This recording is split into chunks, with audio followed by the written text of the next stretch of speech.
Bonjour, le sacrifice de Jésus-Christ est propitiatoire. Qu'est-ce que ça veut dire? Nous sommes toujours dans l'étude de la mort et de la résurrection de Jésus-Christ de Nazareth jusqu'au 9 juin où nous allons passer à d'autres enseignements après les 40 jours. Voilà.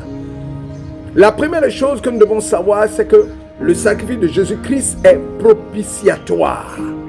Prions le Seigneur. Notre Père et notre Dieu, nous bénissons ton nom, nous t'élevons, nous proclamons ton règne, nous célébrons ta victoire. Et par ta grâce et dans le nom de Jésus, que tu nous as permis de voir ce jour, ce matin, nous voulons te rendre tout l'honneur et toute la gloire.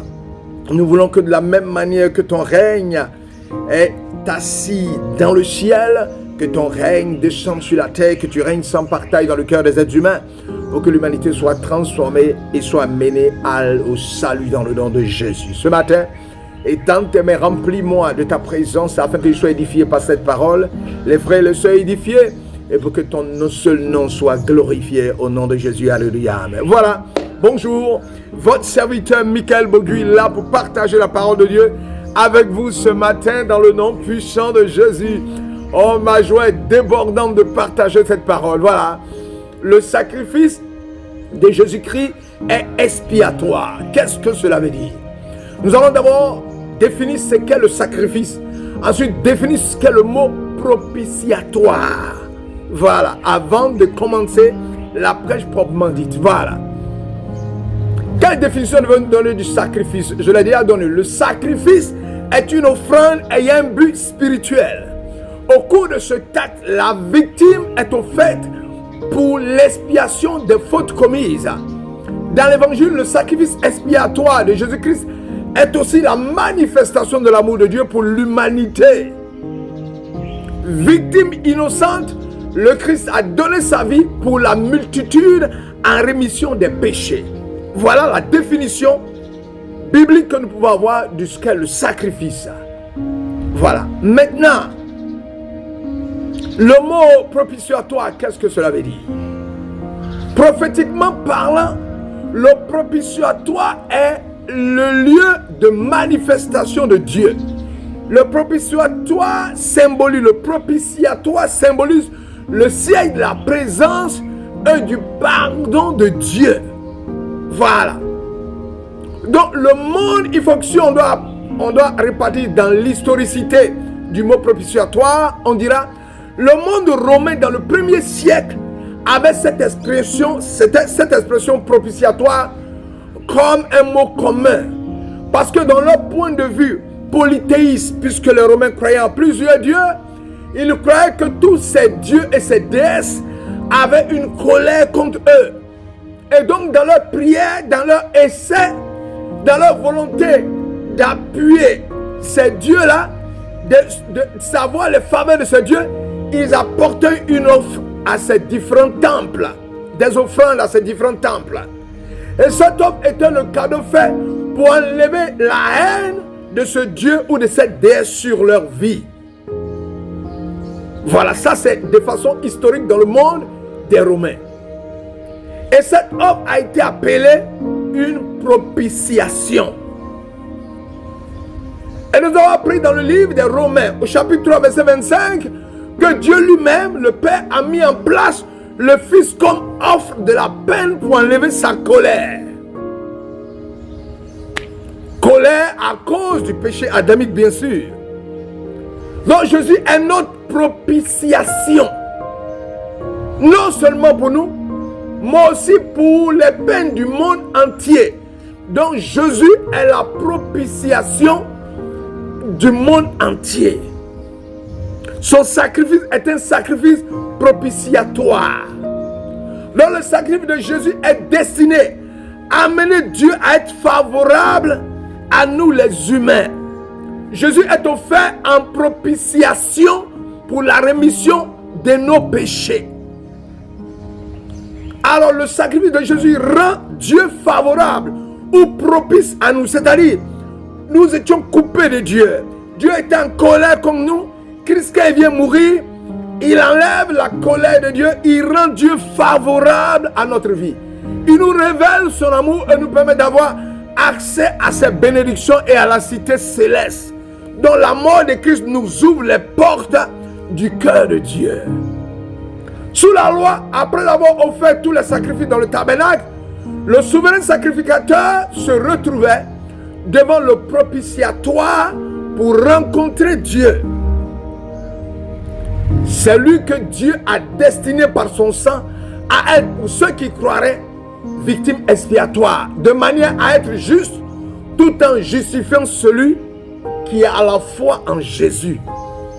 Romains chapitre 3, verset 25 à 26 dit: c'est lui que Dieu a destiné par son sang à être pour ceux qui croiraient victime propitiatoire, afin de montrer sa justice, parce qu'il avait laissé impunis les péchés commis auparavant, au temps de sa patience, afin, dis-je, de montrer sa justice dans le temps présent, de manière à être juste, tout en justifiant celui qui a la foi en Jésus.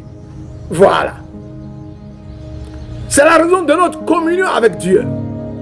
Quand nous nous approchons du trône de la grâce, Dieu nous reçoit et nous écoute toujours favorablement, non pas à cause de nos œuvres, mais à cause de notre foi dans le sacrifice propitiatoire de Jésus.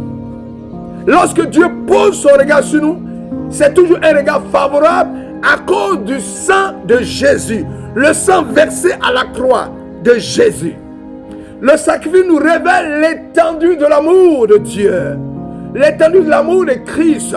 Jésus-Christ a apaisé la colère de Dieu à notre égard par sa mort à la croix et sa résurrection.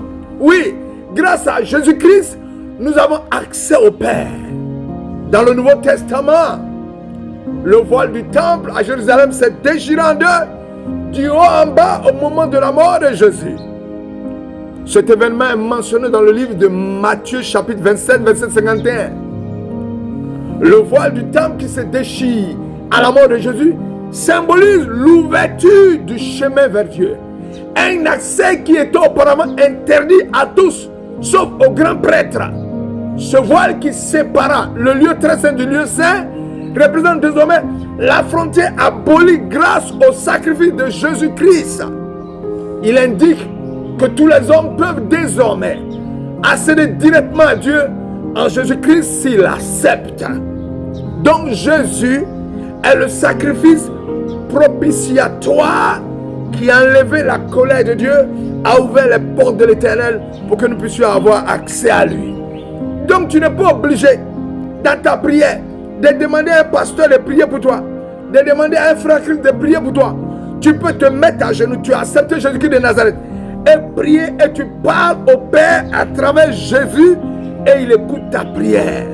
Ce n'est pas le pasteur, le prêtre, l'homme de Dieu, le prophète, le bishop, le docteur, l'évangéliste, l'apôtre seul que Dieu écoute. Toi qui as accepté Jésus-Christ de Nazareth comme Seigneur et Sauveur, Dieu t'écoute à partir de maintenant parce que le voile est déchiré. C'est ce que je suis venu t'annoncer. Parle à Dieu comme on parle à un père.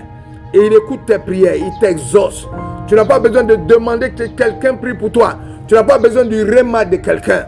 Tu as besoin de t'asseoir, de fermer ta porte, de parler à ton Père qui t'écoute dans le secret et qui est capable d'exaucer tes prières. Que l'Éternel vous bénisse en vos rangs grades de qualité. La colère de Dieu est apaisée contre toi.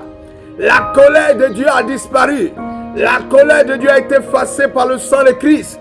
Dieu, quand il te regarde avec quelles lunettes? Les lunettes faites du sang de Jésus, et il voit en toi quelqu'un qui est juste et justifié si tu as accepté Jésus-Christ de Nazareth comme Seigneur et Sauveur, bien sûr.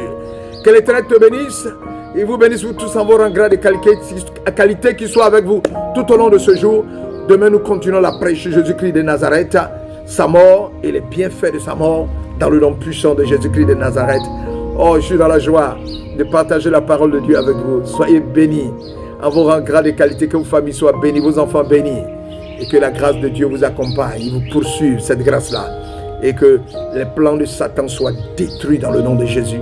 Que la puissance de Dieu vous remplisse. Dieu n'est plus en colère contre vous. Il a ouvert les voies, l'accès à lui. Allez vers lui et soyez dans la joie en passant par Jésus-Christ de Nazareth. Alléluia. Amen. Merci. Ce matin, ça a été un réel plaisir de partager la parole de Dieu avec vous. Nous continuons toujours à prêcher Jésus-Christ de Nazareth. Jésus-Christ est mort. Jésus-Christ est ressuscité. Jésus-Christ est assis dans le ciel. Attendant, pouvez nous chercher dans le nom puissant de Jésus. Alléluia. Soyez bénis. À bientôt. Ciao.